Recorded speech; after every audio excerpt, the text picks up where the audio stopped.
Muy buenas tardes, ¿cómo están, compañeros? ¿Cómo los va tratando la situación? Yo espero que estemos todos tranquilos. Hoy es, hoy es 8 de mayo,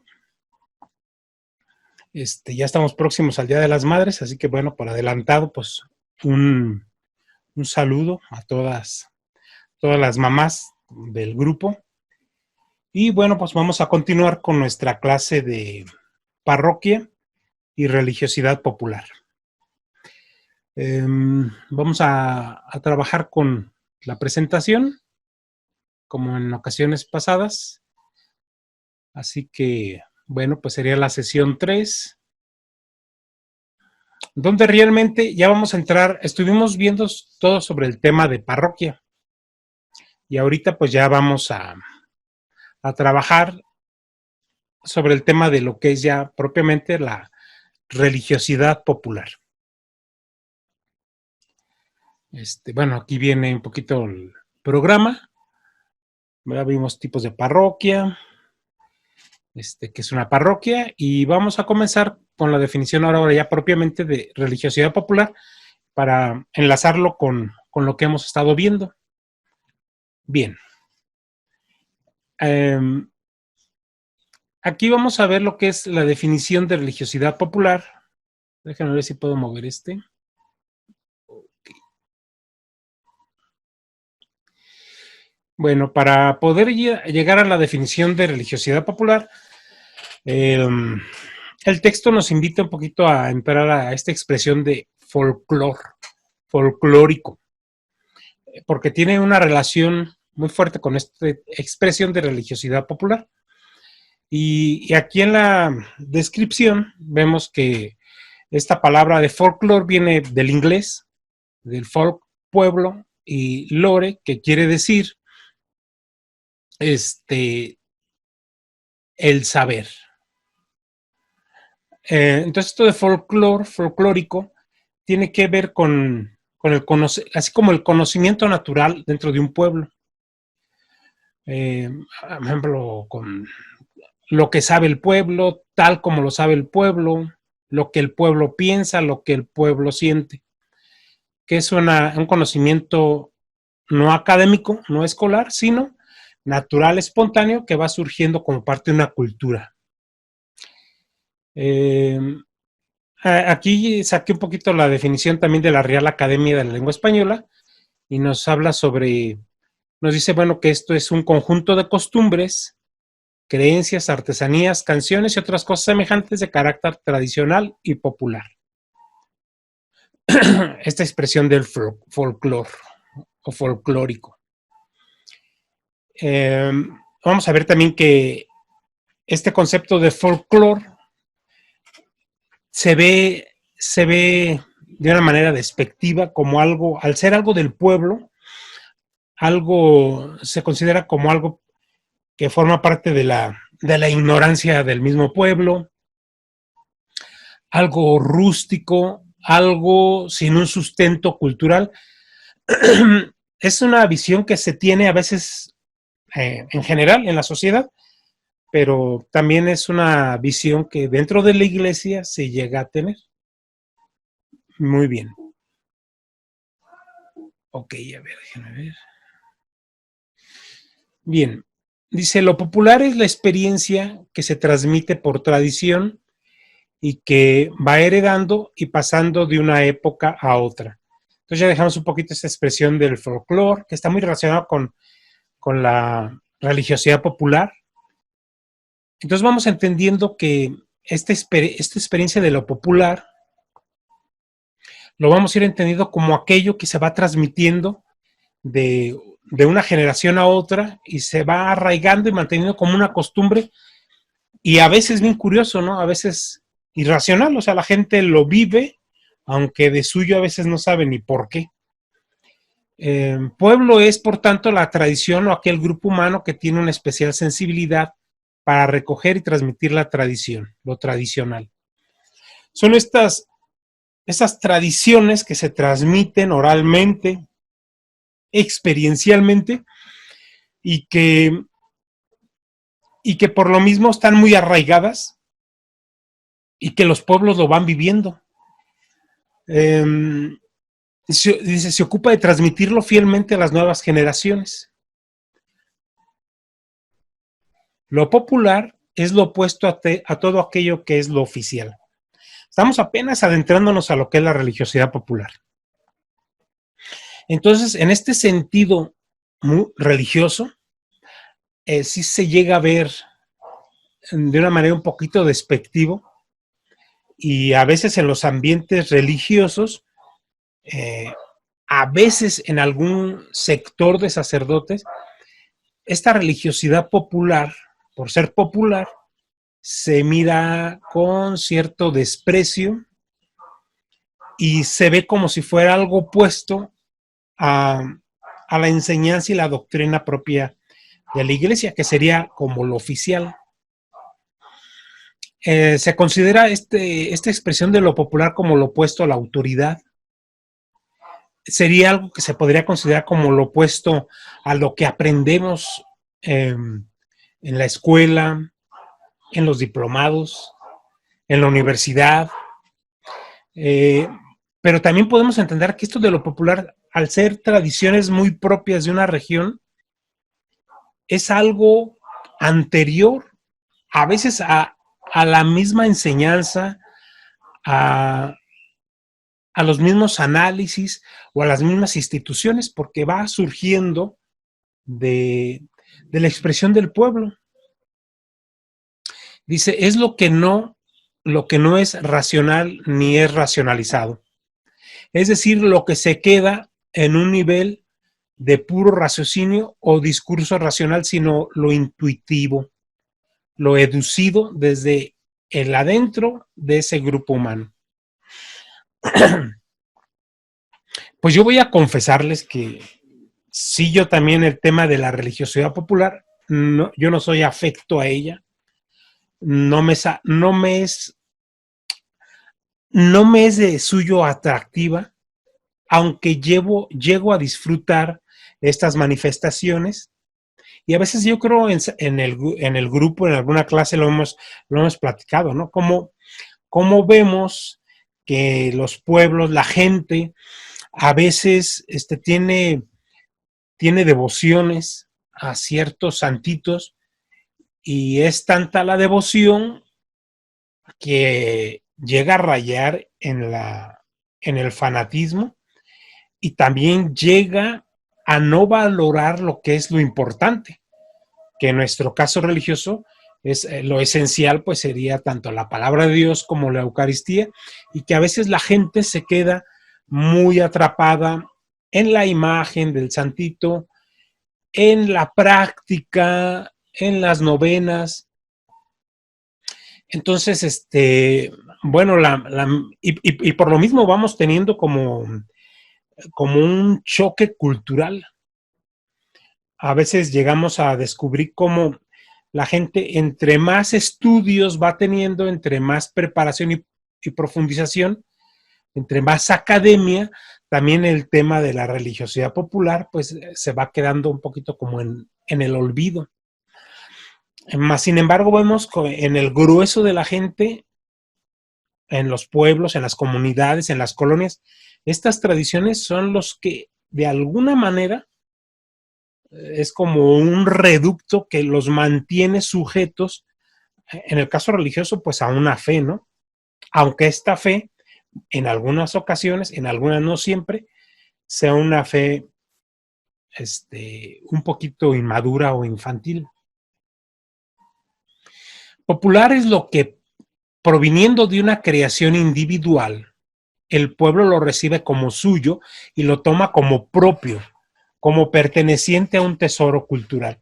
Es algo bien interesante en estos pueblos y comunidades, como sus tradiciones religiosas que mantienen,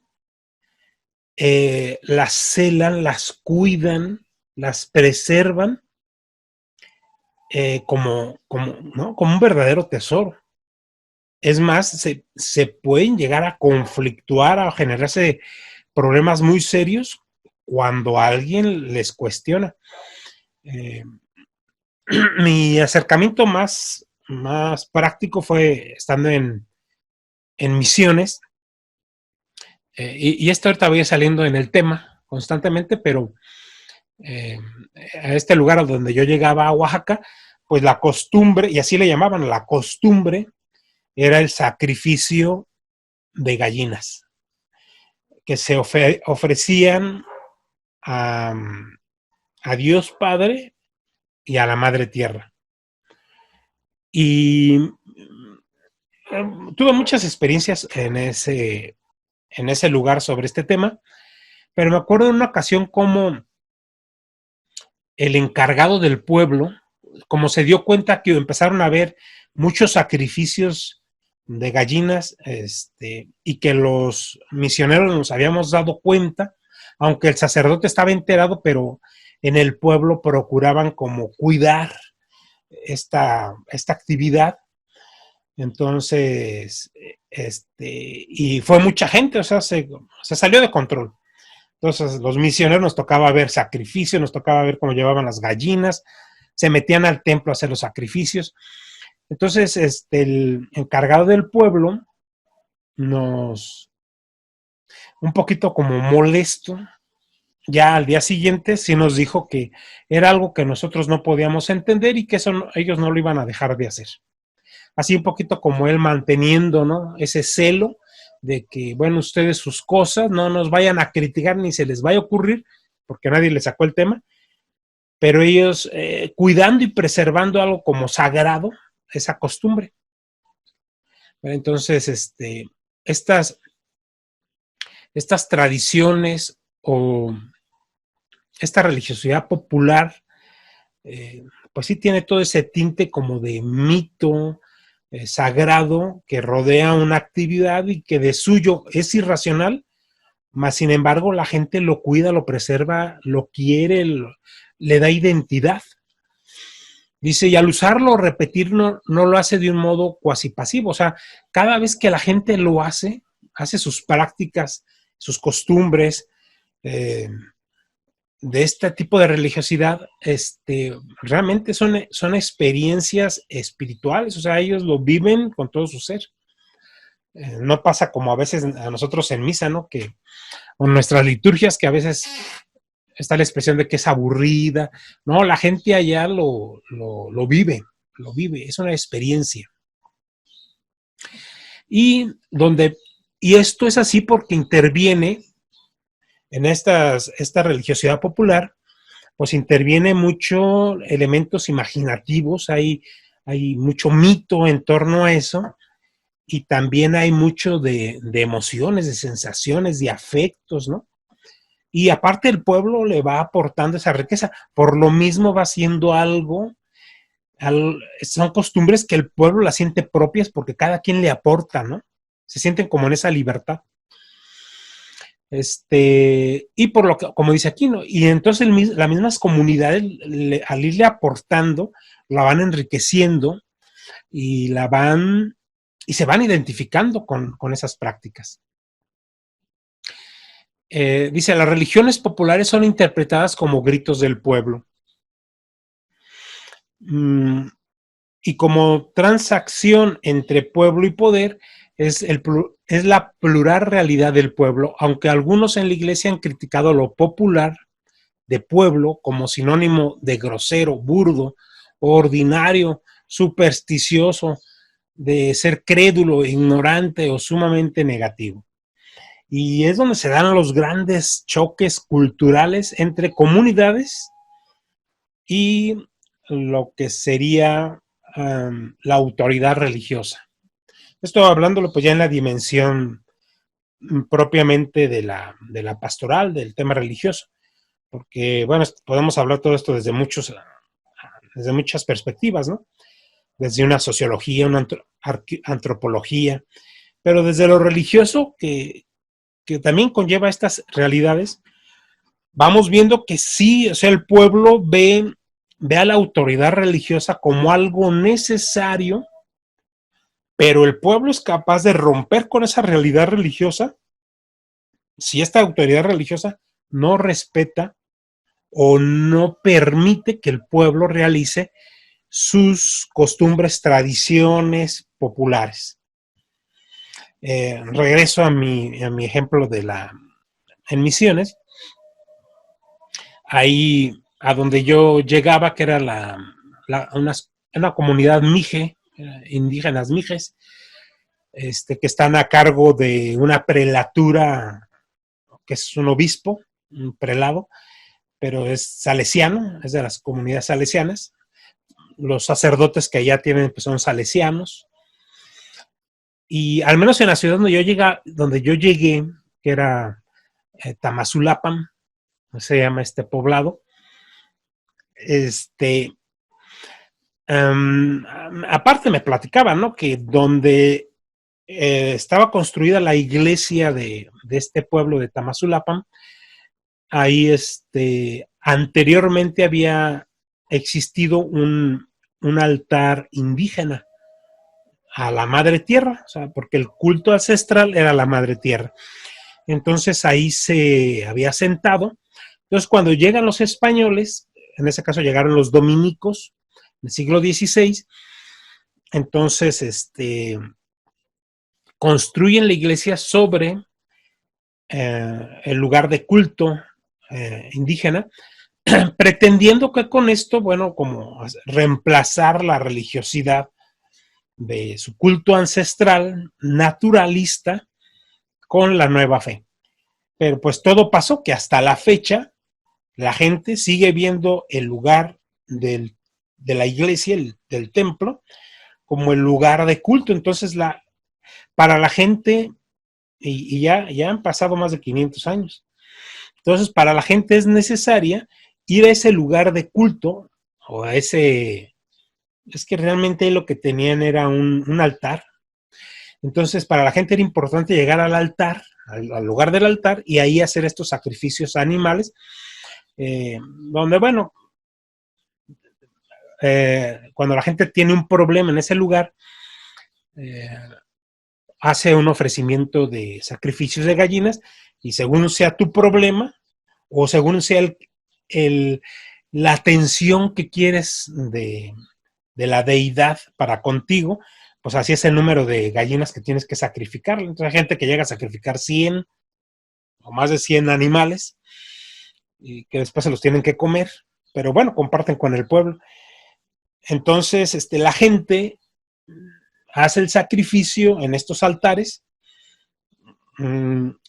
y es un rito religioso que ellos tienen, y que ya cuando llegan los españoles, este rito se mezcla, que es un rito naturalista pagano a la madre tierra, pero al venir los españoles, el indígena hace una combinación de religiosidad. Entonces hay como dos fes funcionando en la mente del pueblo, con una gran fe. Eso es un pueblo con mucha fe, y es una fe a la madre tierra y a Dios Padre. O sea, sí, tienen como son como dos divinidades, pero que no están separadas, sino como una convivencia íntima, Dios Padre con la madre tierra, ¿no? Entonces el lugar del templo pues era el lugar de sacrificio. Entonces cuando el pueblo empieza a hacer sus sacrificios dentro del templo, pero aparte los hacían sin ninguna medida ni higiene, o sea que era un cochinero, ¿no? Porque aparte el tema de la sangre también la sangre se esparce, son unos ritos que ellos producen. Entonces hubo tal tensión entre el obispo del lugar y la comunidad, fue tan tenso porque el pueblo no dejaba de hacer eso, ¿no? Que hubo un rompimiento. Entonces el obispo negó usar el templo para el culto de la misa. Entonces el templo se quedó a cargo del pueblo, con una autoridad del pueblo. Entonces en el templo hay una autoridad, hay un presidente, un secretario, hay son como, estos, ¿cómo se llaman? No recuerdo estos, son como dos tipos regidores. Entonces, aunque en el pueblo tenía el control de la iglesia, del templo, de la construcción, y ellos lo abrían y entraban y ahí adentro hacían sus oraciones, sus sacrificios, todo lo que ellos querían, pero el obispo no mandaba sacerdote para misa. Y eso al pueblo le dolía. Era un castigo, o sea, los tenían castigados. Hasta que llega a hacer el pueblo un convenio con el obispo.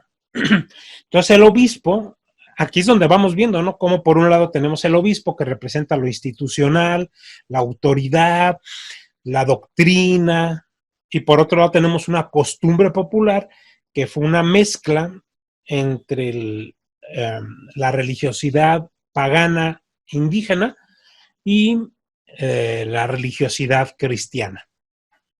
Entonces,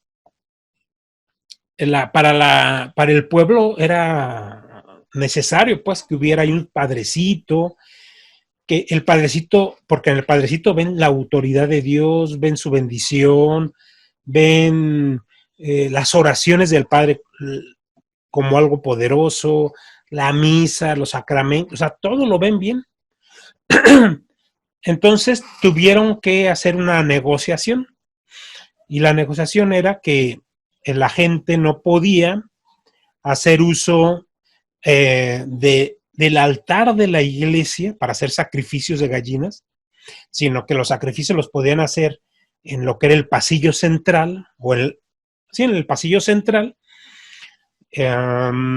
No podían esparcir sangre ni plumas, o sea, todo lo tenían que recoger rápido, tenían que hacer limpieza, y que no podían hacer los sacrificios a la hora de misa ni de liturgias. Y pues se les iba a dar el permiso de que podían seguir con esos ritos. Pero es algo arraigadísimo en el pueblo y es algo irracional porque ellos te lo explican y no te dan razones más que la explicación máxima es nuestra costumbre, nos da identidad. Esto es lo que somos, esto lo heredamos de nuestros padres, es nuestro. Entonces es bien curioso, ¿no? Cómo va viviendo el pueblo. Ahorita sigo platicando sobre el tema en cuanto vamos avanzando en algunas ideas. Entonces aquí ya vamos viendo, ¿no? Cómo hay una confrontación entre lo que es popular, entre lo que es natural del mismo pueblo y lo que es lo institucional. Pareciera que son cosas opuestas. Y llega un momento en que rompe, ¿no? Pero después hay una necesidad de los dos lados de sanar y negociar. Y los dos respetarse, un poquito entendiendo la religiosidad del uno y del otro, pero sin imponer. Bien. Dice, y como transacción entre pueblo y poder, es la pluralidad, realidad del pueblo, aunque algunos en la iglesia han criticado lo popular del pueblo como sinónimo de grosero. Ok, esto ya lo vimos. Bien interesante, me quedo aquí un poquito, como platicando nosotros con el sacerdote del lugar que él ya tiene ahí, creo 40 años, ahí entre y viviendo ahí entre los mijes.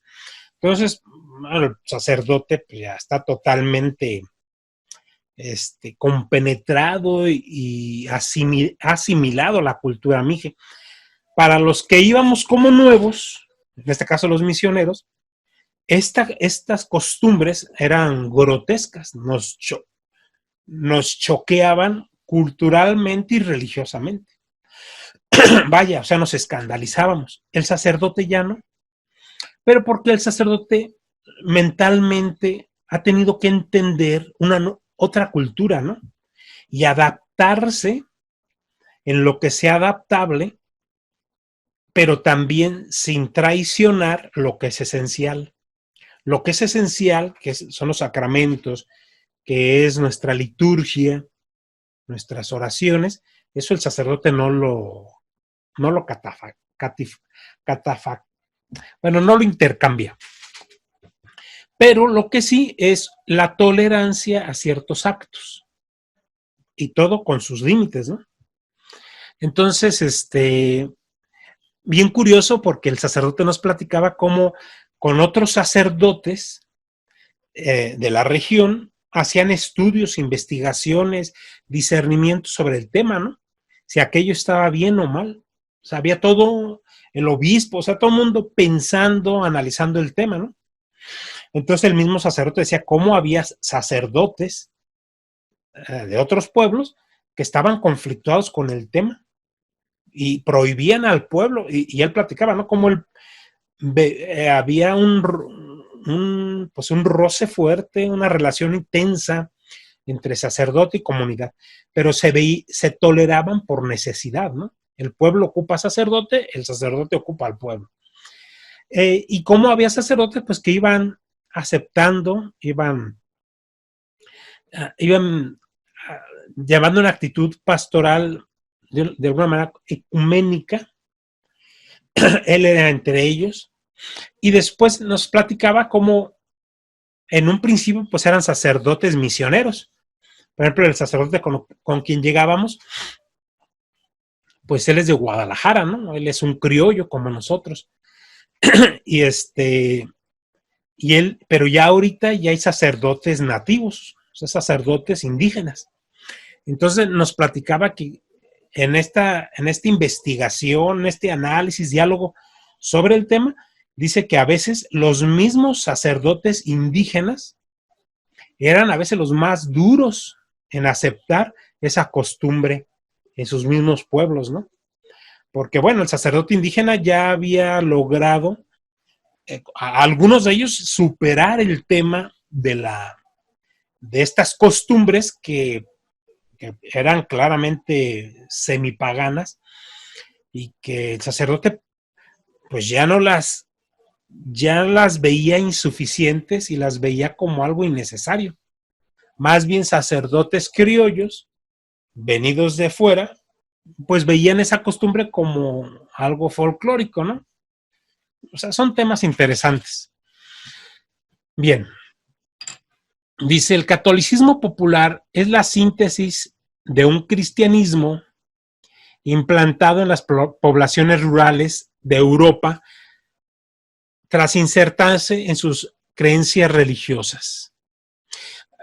Aquí vamos a empezar a analizar cómo muchas de nuestras tradiciones y religiosidad popular religiosa,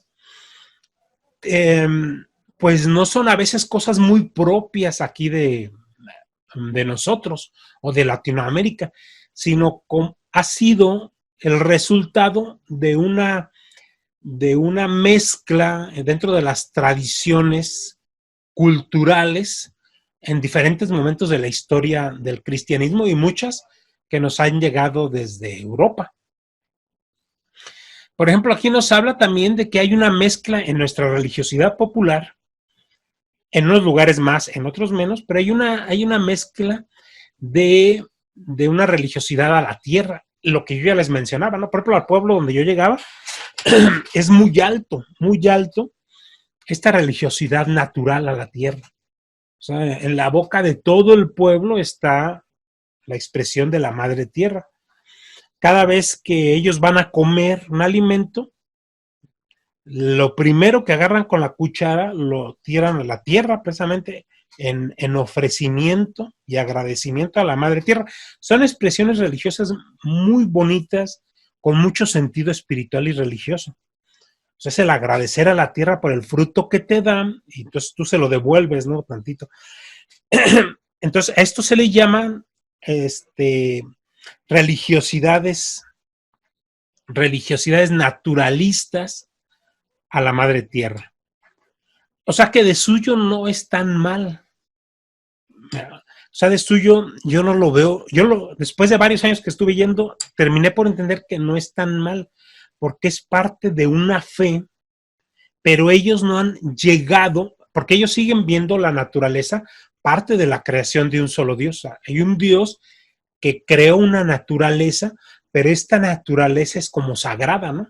Porque fue creada por Dios. Y es a la que le llaman Madre Tierra y le dan un trato sagrado. Aunque anteriormente era más una diosa, ahorita muchos de estos pueblos la ven pero la ven sagrada. Entonces, hay muchos elementos dentro de nuestra religiosidad popular, de estos elementos de la tierra, de religiosidad natural, y también tiene que ver mucho con, con culturas lo que nos han heredado también de la vida agraria. Aquí pongo 4 puntos, ¿no? Todo esto viene en las hojas que les pasé del padre Rubén. En un primer momento, el inciso A, son elementos que conforman nuestra religiosidad popular, o sea que entremezclados producen diferentes expresiones de religiosidad popular en diferentes lugares. El inciso A dice, el de la población autóctona indígena y los campesinos. Lo que les comentaba ahorita, ¿no?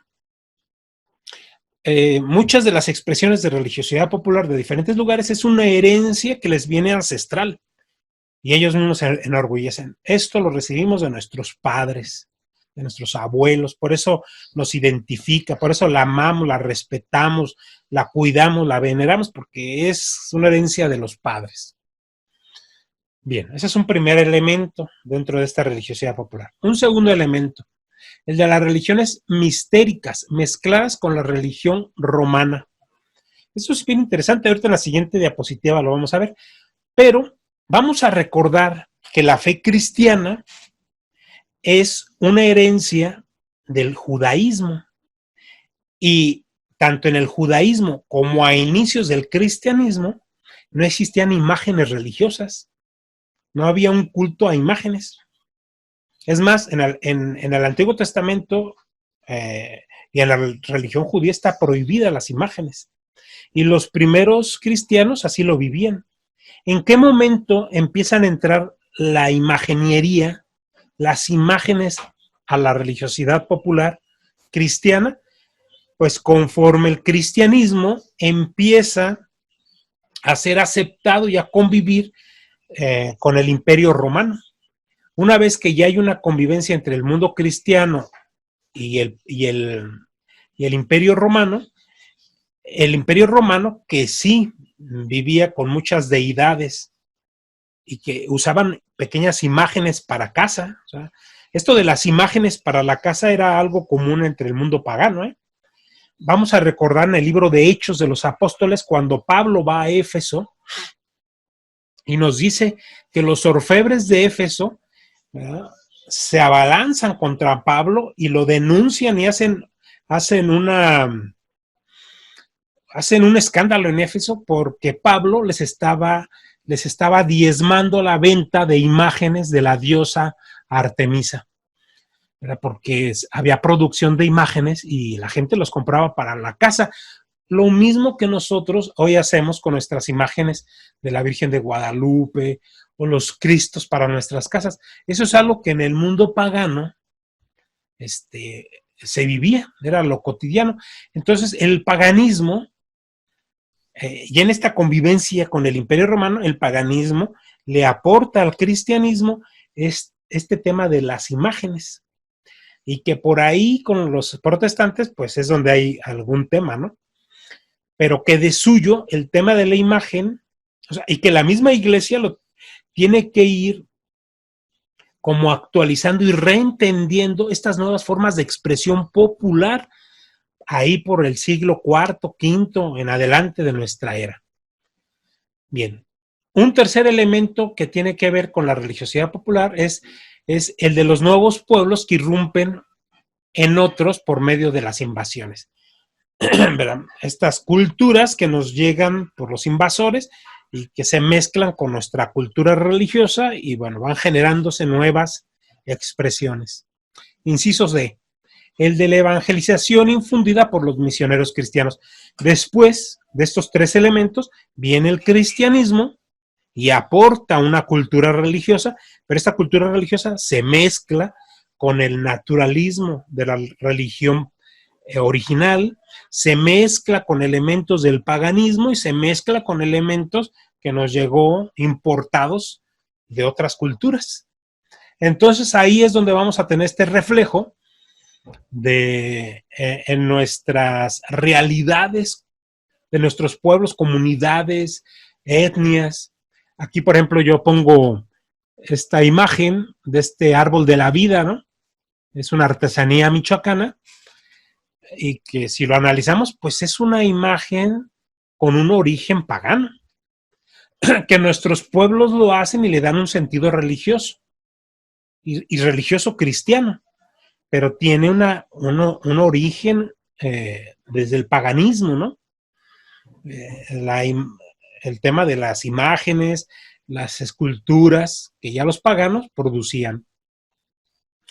Bien, resumiendo, podemos decir que hay uno de carácter religioso naturalista o de religiosidad cósmica, que sería paganismo, cultos mistéricos, y otro de carácter cristiano que se funden.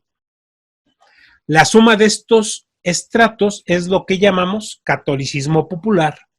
Cuando solo es el primer estrato o es el predominante, se le llama religiosidad popular.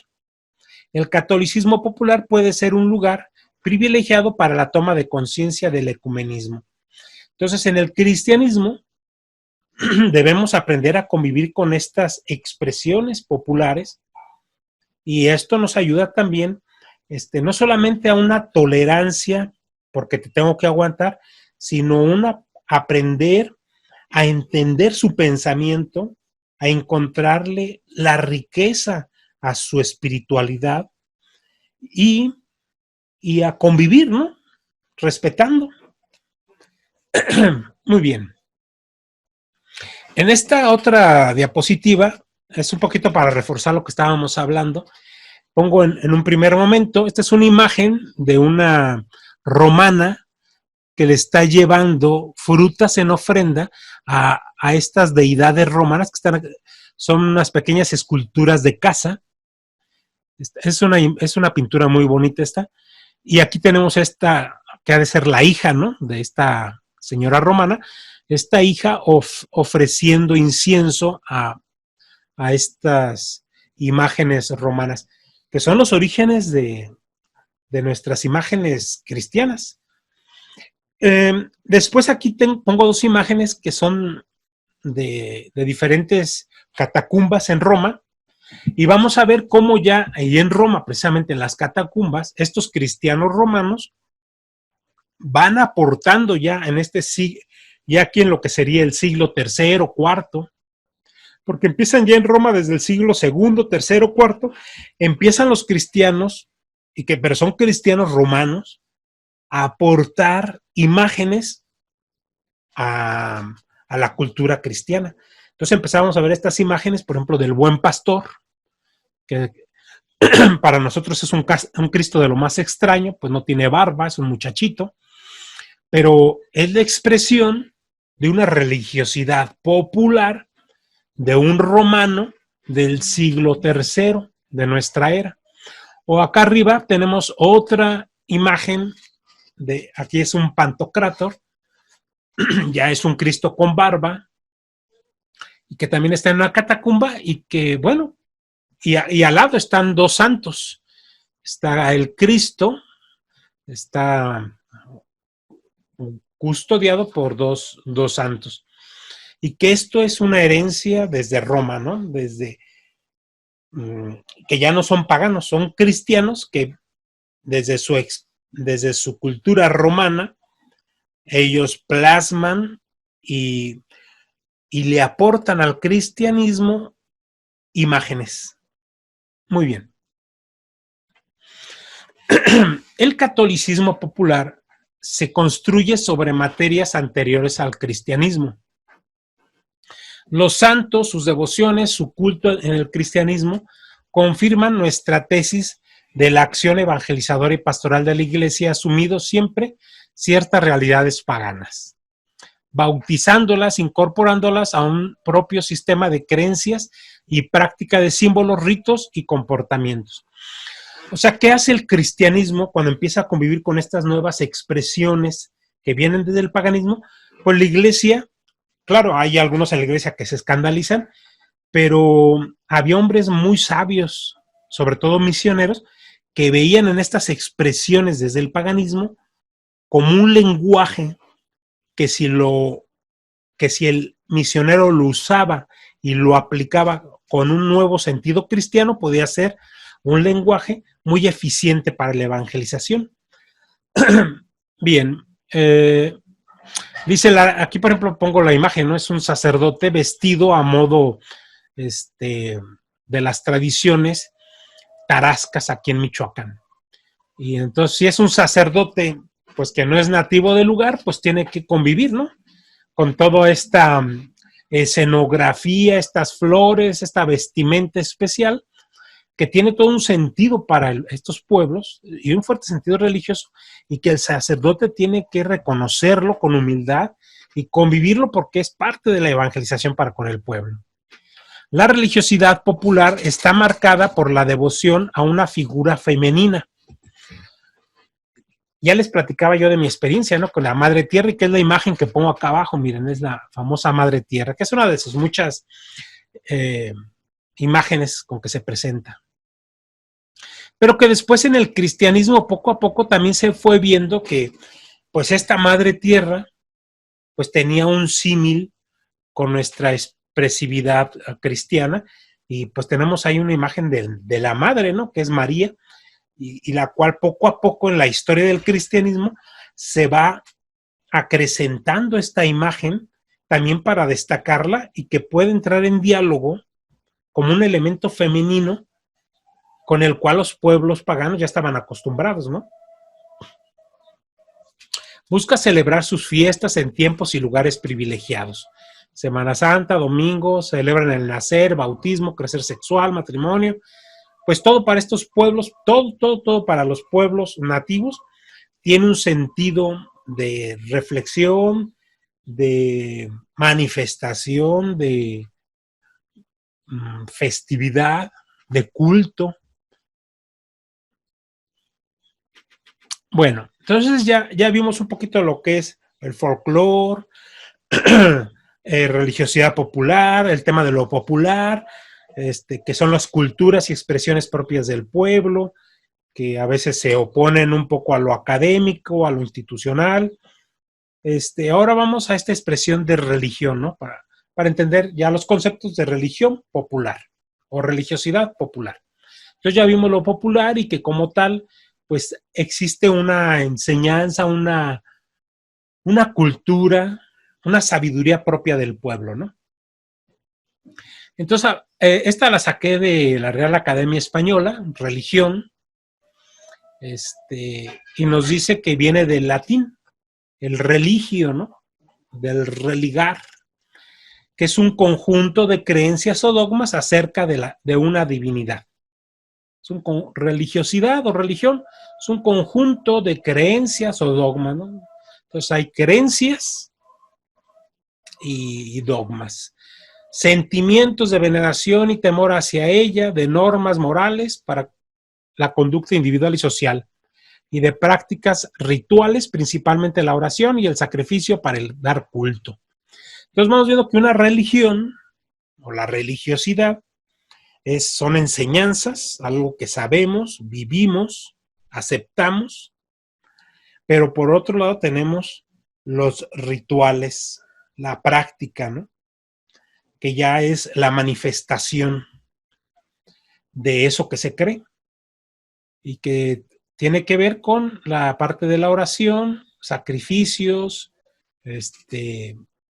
posturas, oraciones, manifestaciones, toda esta parte cultural, ritual, es de donde la religiosidad popular se apropia y a veces empieza a comenzar nuevas expresiones.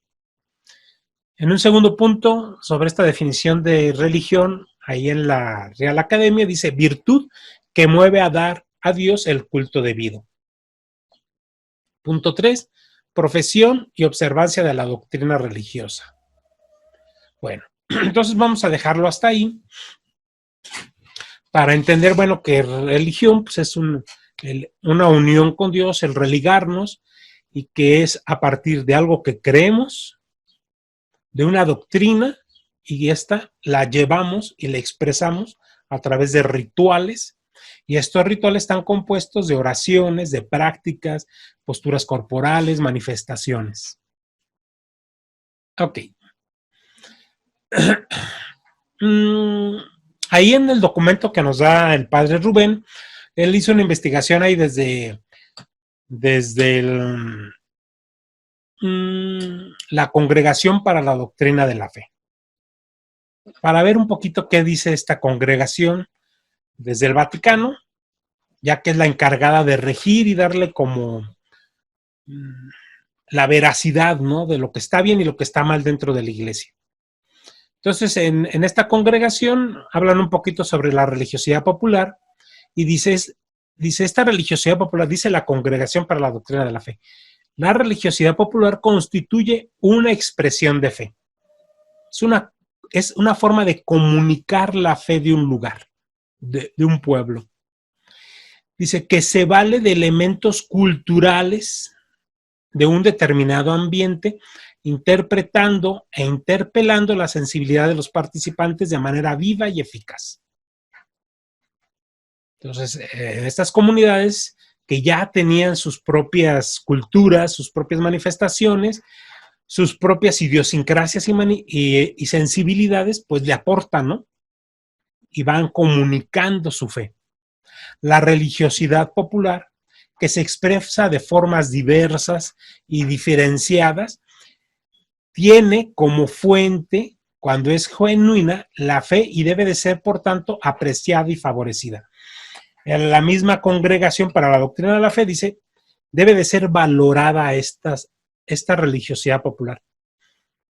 Yo puedo llegar a un lugar y pueden no gustarme las manifestaciones populares de fe en la comunidad, pero debo de respetarla, entender que ese es el camino por la que esas personas están teniendo su manifestación de fe y que igual esa fe la van acrecentando y que igual la pueden ir profundizando. Pero que también hay gente que no pasa, ¿no? Que se la tiene toda una vida viviendo una religiosidad popular, una cultura, y nunca mejoró su relación con Dios, o nunca profundizó su fe, o nunca profundizó la relación personal, el encuentro con Dios. Entonces vamos a entender que esta religiosidad popular es un medio, un instrumento para que la gente logre ir avanzando. Entonces esta religiosidad popular la podremos ver como una manifestación un poquito infantil, un poquito primaria, y que la iglesia la favorece y la iglesia la ve con buenos ojos porque la ve como una forma de propiciar el crecimiento en esa fe. El problema es que muchas veces ahí nos quedamos. Entonces, por eso dice que debe ser una genuina fe, si no, no avanza. La religiosidad popular debe de tener su natural culminación en la celebración litúrgica, hacia la cual aún no confluye habitualmente, debe idealmente orientarse. Bien, a ver, toda religiosidad popular, toda manifestación, expresión cultural de fe debe de concluir en una liturgia eucarística, porque la liturgia eucarística es el culmen de nuestra fe. Es la fuente culmen de la práctica cristiana. Entonces, por eso en la iglesia se permite que antes de una liturgia, en una celebración del pueblo, pues existan todas estas manifestaciones, pero ir aprovechándolas para llevar al pueblo y a la comunidad al culmen de la liturgia eucarística, pero que a veces el pueblo se va quedando en el camino, ¿no? Se van quedando en los puestos, en los bailes, en las danzas, en los cantos, y al final no llegan. Pero ese sería un poquito el objetivo, ¿no? Y que claro, es la labor de un pastor de cada comunidad, el llevarlos, ¿no? Y no dejar que el pueblo pues se quede en la pura manifestación y no profundice. Las expresiones de la religiosidad popular aparecen a veces contaminadas por elementos no coherentes de la doctrina católica. Y esto lo vemos con mucha frecuencia en los pueblos, donde pues sí, esta manifestación popular, esta cultura popular, esta religiosidad popular, a veces tiene excesos, como en muchos pueblos, ¿no? El tema de las borracheras, que la gente se quedó en la borrachera y nunca aterrizó ni caminó a darle el sentido profundo a la festividad religiosa, ¿no? Y que es ahí donde debe tener sabiduría el pastor para poder frenar, para poder orientar por estos excesos que pueden contaminar y pueden contaminar fuertemente y pueden lograr que una religiosidad popular se llegue a corromper de una manera en que a veces puede ser imposible que vuelvan a retomar su esencia sana de esas festividades. Por ejemplo, ahorita en esta Semana Santa, bueno, al inicio de esta cuaresma, en una parroquia aquí de Morelia, parte de la celebración es del miércoles de ceniza, es hacer una gran kermés afuera de la parroquia. Pero es una kermés de verdad. Un gentío y hay puestos de todo, enchiladas, sopes, bueno, todo ahí está, enorme aquello. Pero algo que decía la misma, laicos comprometidos ahí de la parroquia dicen, a ver, pero miércoles de ceniza es ayuno y abstinencia de carnes. Eso es el miércoles de ceniza, pero la festividad de la comunidad de ese miércoles de ceniza es pues con todo menos con ayuno, con todo menos con abstinencia de carnes. Entonces es donde los pastores tienen que tener el cuidado de que no choquen, ¿no? Que no contamine una cosa a la otra. La realidad indicada en la palabra religiosidad popular se refiere a una experiencia universal, en el corazón de toda persona como en una cultura de todo pueblo. Dice, la sana religiosidad popular por sus raíces esencialmente católicas puede ser un remedio para las sectas y una garantía de fidelidad al mensaje de la salvación. O sea, bien dirigida por los pastores, una religiosidad popular puede ser lo suficientemente sana para lograr que un pueblo avance y crezca en su fe y en su formación. Es que pueden pasar las dos realidades, ¿no? Que a veces lo que más nos ha escandalizado y lo que más notamos son los casos donde es contaminada una religiosidad popular con elementos muy paganos o muy poco santos. Bueno, aquí este es un rollote que bueno, no pretendo leerlo todo, pero ya vimos un poquito lo que dice la Congregación para la Doctrina de la Fe, vimos un poquito de poder ver de dónde vienen estas palabras de religiosidad, de popular, de folclore. Y ahorita, aquí la idea era como entrever rápidamente este documento, como este documento de Aparecida que es de la Conferencia Episcopal Latinoamericana, en época, creo que es del 2008, creo, en época del Papa Benedicto XVI, cuando en esta conferencia episcopal, bueno, se analiza la situación latinoamericana de la iglesia y pues empiezan a revalorar muchas cosas, ¿no? Y por lo mismo sale el tema de la religiosidad popular. Y pongo aquí varios numerales. Ahí está, por ejemplo, el numeral 37, el 43, el 93, el 99. Pero va dando orientaciones la iglesia en Latinoamérica sobre estos temas de la religiosidad popular. Por ejemplo, nos dice Aparecida. Reconoce la religiosidad popular de Latinoamérica y del Caribe, ubicándolos especialmente en la devoción mariana, que contribuye a hacernos más conscientes de nuestra común condición de hijos de Dios. O sea, algo que nos dice Aparecida es de que mucho de nuestra religiosidad popular en Latinoamérica tiene que ver con una devoción a la Virgen María. Por ejemplo, más abajo, ¿no? Pongo ahí en otro color, valores que nos aporta la religiosidad popular de nuestros pueblos, ¿no? Hay valores y antivalores. y tenemos que buscar que estos valores se acrecienten, custodiarlos. Por ejemplo, ¿qué valores hay? Pues es una apertura a la acción de Dios por los frutos de la tierra, ¿no? La religiosidad popular también nos lleva a un agradecimiento con Dios por todo lo que nos da. Nos ayuda esta religiosidad popular también a crecer en cuanto al valor de la dignidad de la persona.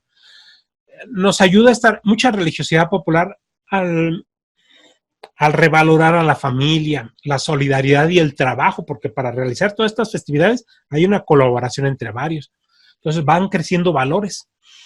La importancia de lo cultural, el cuidado de nuestras culturas. ¿Qué más nos aporta la religiosidad popular? La creencia en una vida en el más allá, después de la muerte. También la religiosidad popular nos lo acentúa. Reconoce el crecimiento de las manifestaciones de la religiosidad popular en la piedad eucarística y en la devoción mariana. Todos van siendo parte de los valores que nos van dejando estas manifestaciones. Dice, el Santo Padre, en este caso Benedicto XVI, destacó la religiosidad popular como rica y profunda. O sea, no como algo primitivo, como algo simple, como algo con poco valor, no, es rico. Y es profundo porque surge de la identidad de los pueblos, en la cual aparece en el alma de los pueblos latinoamericanos y como precioso tesoro de la Iglesia Católica en América Latina, invitando a promoverla y a protegerla. Aquí está la clave, ¿no? Esta religiosidad popular, nosotros deberíamos, en nuestro entorno, en nuestro lugar, a darle un buen significado, a valorarla y promoverla. Aunque, como yo ya les confesé, yo no soy muy afecto a ellas. Mas, sin embargo, el poderlas en dado momento ver, valorar, destacar, encontrarle toda su riqueza, pero también reconocer cuáles son los elementos negativos que ya han contaminado a estas festividades o ciertas manifestaciones y poderlos señalar, denunciar, pues para que todo mejore al final de cuentas, ¿no? Porque, como les daba el ejemplo de mis misiones en Oaxaca, van 500 años y la iglesia no logró desterrar lo que el pueblo en su esencia tiene como una religiosidad a la madre tierra. Pasaron más de 500 años y estamos ahora en la sintonía de que, bueno, pues retoma eso, cristianiza ese concepto y avanza.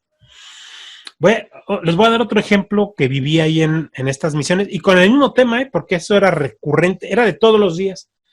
Bueno, todos los días se come gallina ahí porque todos los días hay sacrificio.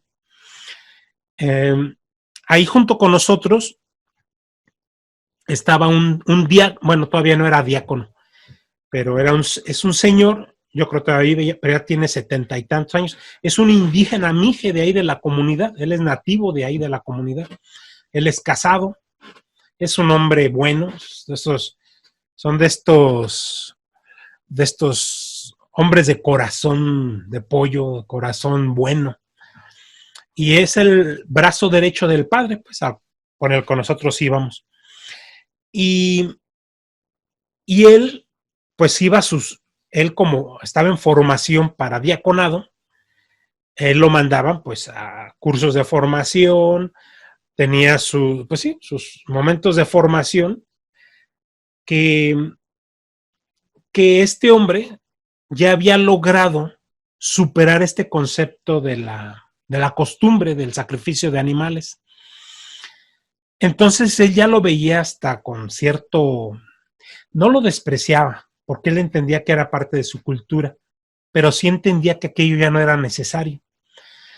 Entonces cuando en una ocasión, pues el día que les dije que se salió tanto de control estos sacrificios de gallinas, que al día siguiente, este señor, que iba a ser diácono, se conflictuó con las autoridades del pueblo. Entonces las autoridades del pueblo lo señalaban así como si él fuera un traidor a sus orígenes, a su raza. y él les comentaba que no, pero que su fe estaba en Cristo, ¿no? Y les decía de una manera irónica, cuando tu mamá se esté muriendo o cuando tú estés en problemas, en lugar de que vengas conmigo a pedirme oraciones por ti, ahí mejor te vas a matar gallinas. O sea, de una manera muy irónica, ¿no? Porque en esta comunidad viven como en esas dos realidades. Por un lado, van y piden oraciones a los rezanderos del pueblo, así como para pedirle a Dios Padre, y por el otro lado, van y hacen sacrificios de gallinas para pedirle como los favores a la Madre Tierra. Es así como a dos fuegos pedirle a dos divinidades. Entonces él decía, pues ya no vengas conmigo a pedirme oraciones, te vas, todo lo resuelves con tus gallinitas. Bueno, parte de las peripecias de esas misiones. Bueno, aquí continúa el documento de Aparecida. Como ven, hay muchos puntos donde se va tratando este tema de la religiosidad popular.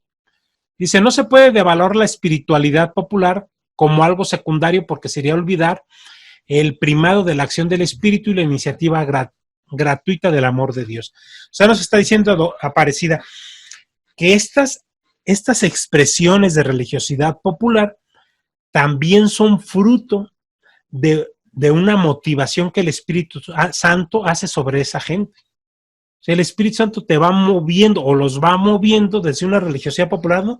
Popular y los va llevando hacia él, ¿no? O sea, interesante. Dice, en la piedad popular es una manera legítima de vivir la fe. Es una manera buena. Si ya estamos reconociendo que el Espíritu está ahí y los va moviendo de una manera sencilla desde lo más íntimo de ellos, pues vamos a reconocer que es una manera buena de poder caminar hacia Dios.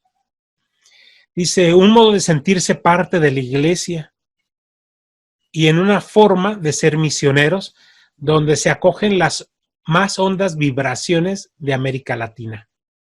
El siguiente punto dice, se debe dar una catequesis apropiada que acompañe la fe. Aquí está una de las claves, ¿no? Es buena la religiosidad popular, pero que vemos excesos, que vemos cómo se contaminan los ambientes, porque aquí está el problema. Se ha abandonado a su suerte estas manifestaciones religiosas y no se les da un acompañamiento con formación. Si el pueblo se va formando en su fe, pues estas manifestaciones religiosas, esta religiosidad popular, va siendo cada vez más sana y más efectiva. Bien, el último punto dice, ante la indiferencia y el olvido, se necesita cuidar el tesoro de la religiosidad popular de nuestros pueblos, para que resplandezca cada vez más en ella la perla preciosa de Cristo.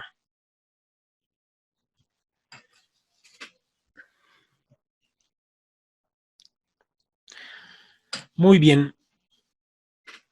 Manifestaciones principales.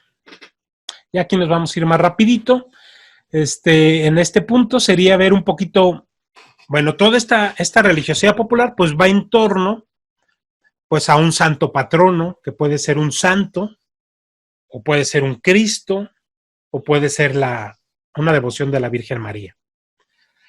Por eso aquí le ponemos personas, santos, vírgenes y cristos, que son los elementos que recogen las diferentes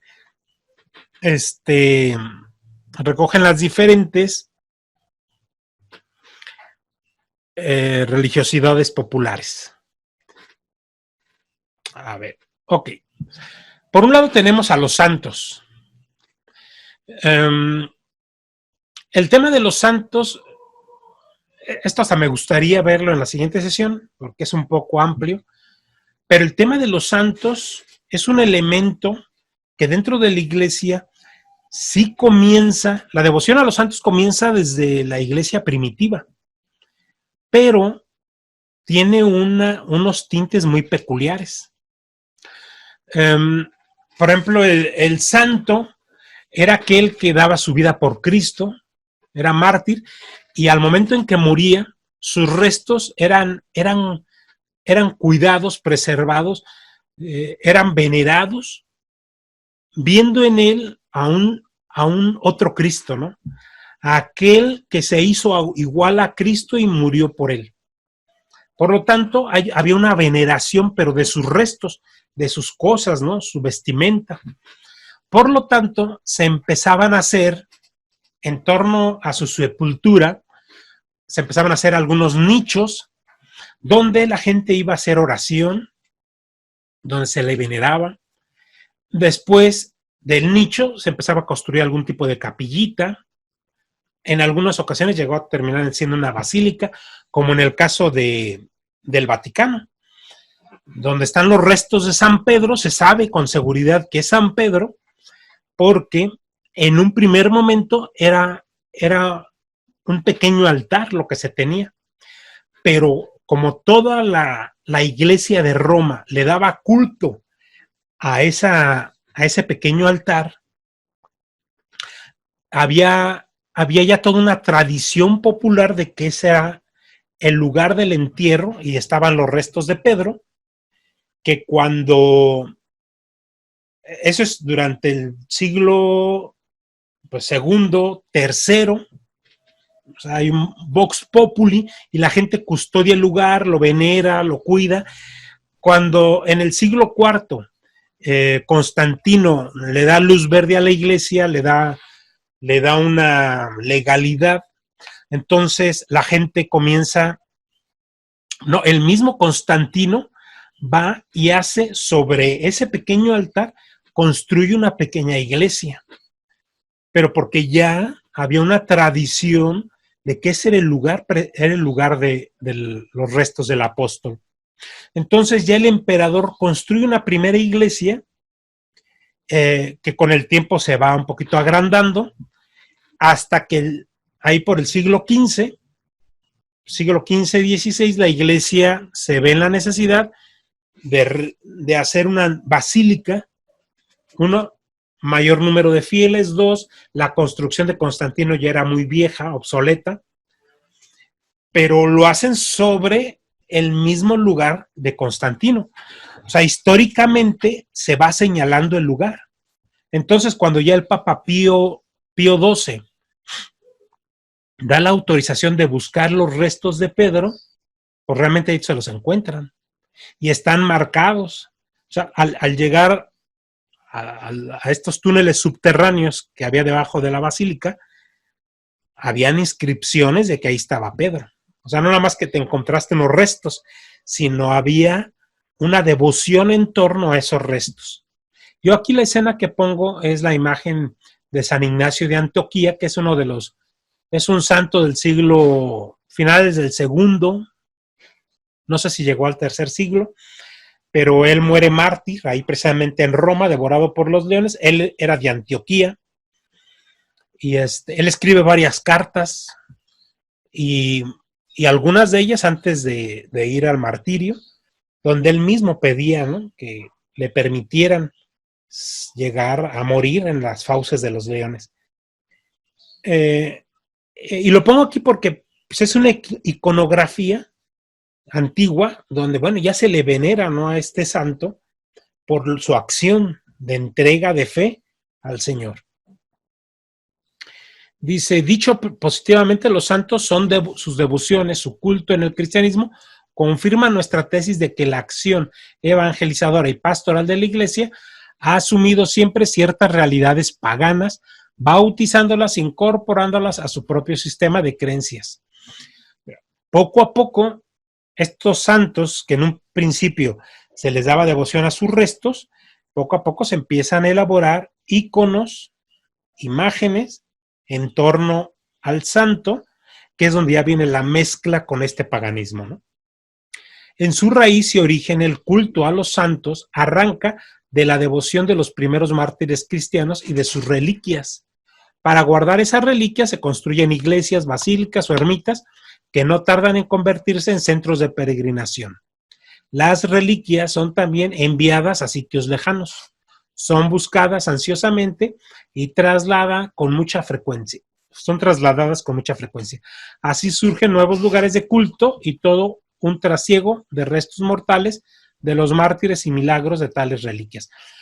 Todavía en pleno siglo XX es una práctica muy común, no sé si todavía hoy se haga, pero reliquias de estos santos son enviadas desde el Vaticano a diferentes iglesias como un signo de unidad entre Roma y una iglesia particular, y también es otorgarle un signo, un elemento de devoción a un hombre fiel a Cristo.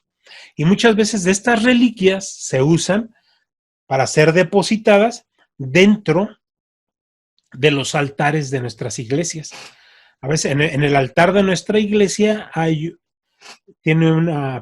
se le construye una pequeña espacio que después se resana, donde se coloca una reliquia de un santo y que está dentro de ese altar como un signo de unidad entre los cristianos, entre los que ya partieron y están en la presencia de Cristo con nosotros. Bueno, aquí vamos a dejar nuestra sesión del día de hoy para no saturarnos, porque yo sé que sesiones muy cargadas pues nos van a embotar y ya casi llevamos más de la hora. Pues váyanle avanzando con lo que ya les mandé, con lo que vamos viendo en las presentaciones. El día de hoy voy a dejarles ya una tarea.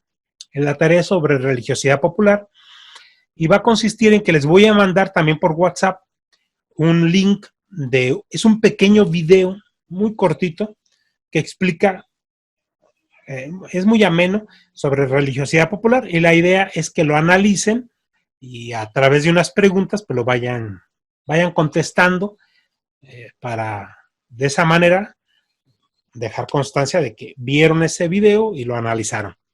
Pero eso ya se los mando por WhatsApp un poquito después de que les mande este video, para que ustedes primero lo vean y después hagan su tarea.